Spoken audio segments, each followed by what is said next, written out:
Welcome agents, some huge news coming out of today's State of the Game, including a release window for episode 2 entitled Update 6, some weapon graphs showing how all weapons will be viable in TU6, plus a lot more.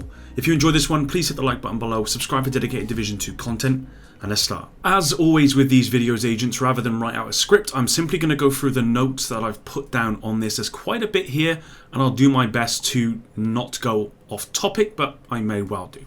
So let's start off firstly with the priority alerts. Recently we had a maintenance that was yesterday, I think it was yesterday, it's TU 5.2.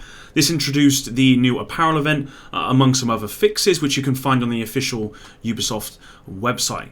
Now they've said that with Wave 2 of the PTS, their current focus is on balancing and bugs. There will be additional changes between the PTS and the TU6 release, and there is a PTS survey as well. If I can find the link, I will include it down in the description below. They want many players who are playing the PTS now to go on and test out the mission difficulty for heroic. That's something they're currently looking at, and they want people just to go on it and provide feedback, even if they're not providing feedback, just to go on it anyway so they can look at timings and whatnot. The devs have confirmed that the PTS will close on October 1st as well. Now then they went on to talk about talents will no longer be stackable. They're talking about explosive builds in PvP, and they're looking at feedback on that. I've not heard too much about explosive builds, but clearly that's something that's been brought to light here.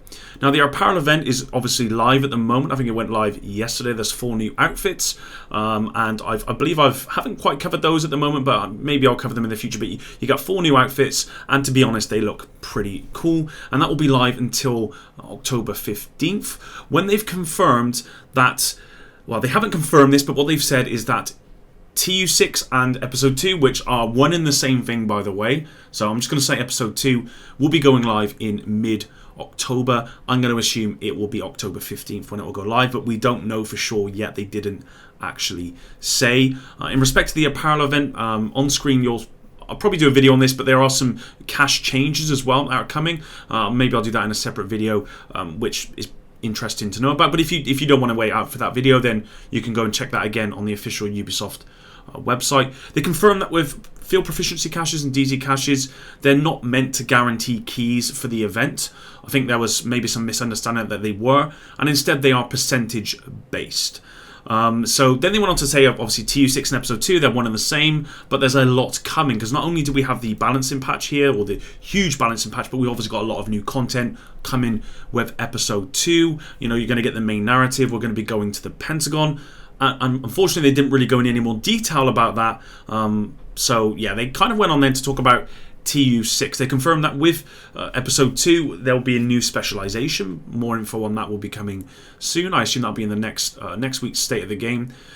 Based on all the info from the beginning of the game, there's obviously been a huge effort from the devs to rebalance the game across the board, which is why you've seen so much stuff change in this update. Now, then they went on to talk about they went on for an interview with Frederick Thylander, who's kind of the weapons guy. I think he's the lead designer in that field, essentially. And as always, Hamish Bode asked questions and discussed stuff that's going on. So the first question was, what are your design intentions with this update? And Frederick said that gear needs to be varied, build should be balanced, and essentially you should be able to use whatever you want and it still be viable. And I'm fully for that, and obviously up until this point that's not really been the case. What they wanted to do is make sure there's nothing too cheesy in the games, and they want to make it so that builds are intuitive, i.e. you plan the build that you want, you take action, i.e. you got the new targeted loot feature, and then you get the results by doing that. They've also included gear sets in the targeted loot pool. That's confirmed now. It wasn't before, they were considering it, but it's now confirmed as well.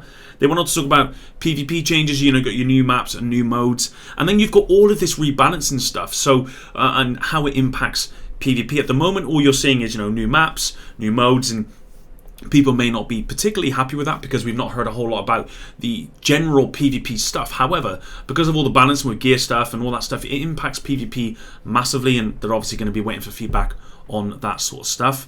For Episode 2, for anyone who's playing it for the first time, they've now made it a lot easier for new players. If you go through the start of the game, essentially they've made changes to like tutorials, pacing, all that sort of stuff. They've made the whole start of the game smoother and friendlier, and there will be somewhere where you can actually go back and look at sort of old tutorials. They've made it a bit just nicer and easier for new players, i.e. with skills. They've had some indicators on to show which ones are easier to use, which ones are harder to use, and overall the tutorials and everything like that has just been made much easier for people who are wanting to join the game for the first time with this update, or maybe before, maybe of course even afterwards. They then went on to talk about talents. They obviously went over every single talent in the game with this update, and I've covered all of this stuff in my recent videos. But there's buffs, nerfs, and there's functionality changes. And the goal was just to make more fun talents viable to use. Essentially, they didn't want it to be where essentially you just use one talent. Okay, and that's why they've added on talent stacking. Okay, they've removed talent stacking. So basic talents like precise or surge, for example, they give you a stat boost. They're passive. They're always on, and they give you that that boost that you want. Another one being hard hitting, for example. Now these were powerful, and you could stack them, which is what made them so strong, because they essentially that was all you were going to use. Now what they've done with the update is, instead of allowing you to stack these talents, what they've done is they just made the talents more powerful, but it will mean that you can use other talents as well instead. Basically what they were looking at is everyone's just using hard hitting on everything when it came to PvE builds. Part of that is due to the high time to kill and all that sort of stuff. You look at the raid, which is pretty much a DPS check. Of course, everyone's going to want to run hard hitting, and that's not fun. It's not dynamic having hard hitting on everything, and I do have to agree with that. Obviously, you can still have that in your builds now or in TU6 essentially, but you are going to have to stack other stuff with it. So you're going to still have all-in builds as well. There's always the concern that if you can't have hard hitting on everything, but you want to go all in on damage with PvE stuff, you can still do that with TU6. But now you're going to have a variety of talents rather than just one talent ruling all. Next up, they want to talk about weapons. They want to make sure that no weapons are duds, and there's less hidden knowledge about which weapons are maybe better than others. Every weapon has been changed or looked at.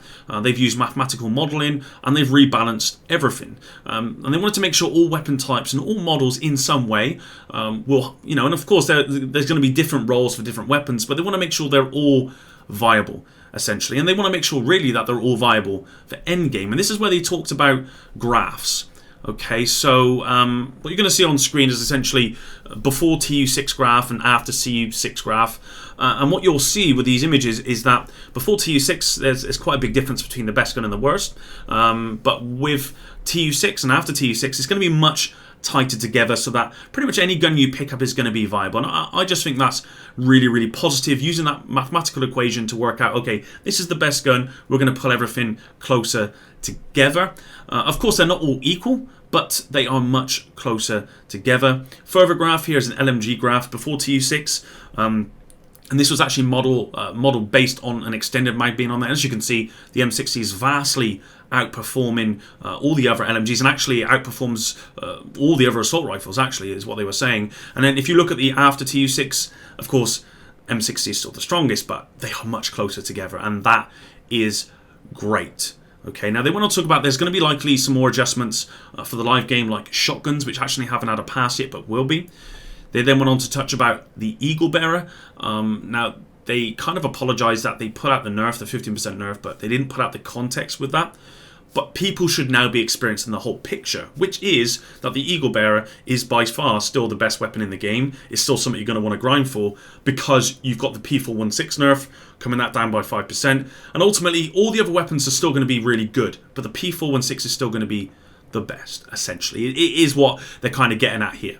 Now, they did talk about exotics. Of course, they went through all of the exotics in the game, and the goal here is that they should be awesome. As you all guys know, they should absolutely be awesome, but you should have to play to their strengths, i.e. play to their talents, which is what they did a talent pass, basically buffed all of the talents for exotics, and making the ones obviously that weren't very good much more viable. So the exotic flavour is coming from the talents rather than just raw damage, which is why you've seen the Eagle Bearer still be nerfed. It's still strongest, but it's nerfed, but the talents actually have been made much better. And as long as you play to those talents, then you are going to get exotics that feel exotic, and I think that's a good way of going about it. Rather than just raw damage, you've got exotic talents and you need to play to that style. I think that's good. They want to talk about gear sets and 4 pieces and rebalancing with that stuff. I actually covered this in my video yesterday, and that's talking. They want to talk about UI changes. Again, I covered that in my video yesterday. So if you want to know about all the gear sets and their 4 pieces and how they've been changed and the UI, then just go check out my video yesterday. That will all be on there. They're working on making sure there's no hidden knowledge on what talents can't roll in certain brands, and I think that's important because I don't even know that, and it would be good to have somewhere where you know that. So they're working on that. They want to talk about all brands and all slots and name gear and weapons, perfect talents, and the lore on the new gear and weapons. Overall, there's 36 new named items. I believe it's actually 20 named gear items and then 16 weapons. They said there's obviously Dark Zone exclusive named items. They didn't say about heroics and stuff, but I assume that's going to be in there as well. Then they went on to talk about gear score, and Frederick tried to explain how gear score essentially works. But basically how it works is if you've got a 500 piece and a 490 piece, it works on like a budget system. Okay, and they know it's confusing, but ultimately the 500 piece of gear reflects the sum total of all the stuff on that piece, armor, all the attributes, talents, whatever it is. You will not find a 490 piece with higher stats overall than a 500 piece, because that's just not how it works. However, they appreciate it's confusing. They're working on something to try and explain the system. Mathematically, 500 gear score item has more stuff than 490, but it just might not be the stuff that you want. And they are potentially looking at changing this in the future, but not with TU6, because they understand that people are not happy with how the system works, but that is how it is for right now. More on that, I assume, will be in the future. I want to talk about on the KSG shotgun, which is a new shotgun. I covered this in my video yesterday, but there's an image on screen now. As you'll see with the image, there's 2 tubes under the barrel. That's the mag, and each tube has 6 bullets in it. So you've got a 12-shot shotgun, and this is a pump-action shotgun as well. They want to talk about the new exotic, these Sawyer's knee pads. On screen, you're going to see an image of those, and they confirm that a cover-to-cover move creates an EMP effect around you. Again, I covered that in my video yesterday if you want to go check that out as well.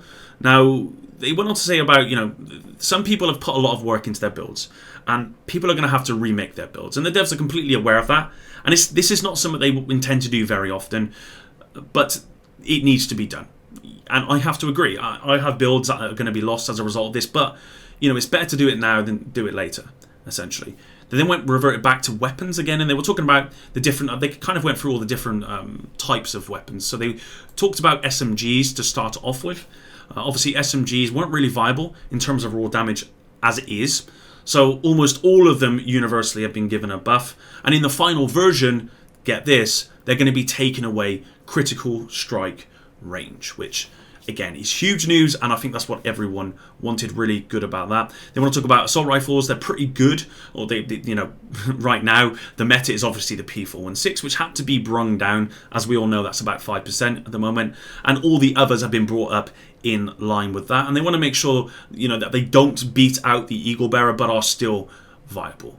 They want to talk about rifles, which are very underperforming, and most of them have been buffed with this update. Shotguns, again, unfortunately they weren't in the PTS. They do have problems in the endgame, so what they've done is they've changed to damage to armor and not melee damage. They wanted to experiment with melee damage. It obviously didn't work, and they've gone to damage to armor instead, which should scale much better in endgame, but I assume that's something they're going to work on, seeing how it works out. And again, they will look at how it works in PvP as well. They don't want a situation where it becomes overly meta, essentially. They confirmed that the FAMAS had no magazine and will now have a magazine slot in this update. That's good news. They've not really looked at sidearms with this update because they don't really need to. They went on to confirm that there will be the sort through all gear in new category will show your latest stuff. There'll be in the sorting feature, you'll be able to mark things for like recal and donation, etc. They're adding more filtering to show if you want to see like what gear has crit chance on it or a certain brand, etc. You will be able to do that. They went on to confirm movement changes. So, they're always iterating on movement. So they've made vaults snappier, start and stops are going to feel snappier. You've now got a combat roll from when you drop down from a certain height. And all around, movement will just feel much more fluid, much better. And ultimately, much more snappier. They confirm that specializations will be able to be switched through the loadout system, and you're now going to get 12 loadout slots with episode 2. They then want to talk about PvP and things that possibly weren't addressed. Hipfire now forces you to walk, for example, and they did that to encourage good aim and ADS rather than running around in a circle really close to other people. They confirm that heals will no longer heal enemies. The Thieves' Den vendor has been improved. There's some huge UI changes in PvP as well. And also they talked about Pulse specifically. So a big piece of feedback is with Pulse, there's no real tactical counterplay with Pulse on the field. Just because, you pulse out, you can see everyone, it's for a period of time. So they experimented where they increased the cooldown on the PTS with a Pulse. Unfortunately, it didn't really feel good for those players that, had Pulse builds. It didn't feel good overall. But what they have done instead is now you as a player can reduce how long you are pulsed. So there's going to be Pulse Resistance replacing the critical part of your Spectres. And also Yao gear will now have Pulse Protection as well, meaning that you should be able to reduce the pulse on yourselves. And again, I think that was the right way of doing it. They've done it so that you can do something about not being pulsed rather than just destroying every pulse build, essentially. And that's your lot, guys. I know that's a lot there, and I apologise if there was a lot of ums and buts and whatever in there, but I just had everything, and I wanted to say it all to you guys. Hopefully you did enjoy this video. Again, if you stuck around to the end, really, really do appreciate all of your support. And until the next one, guys, epic out.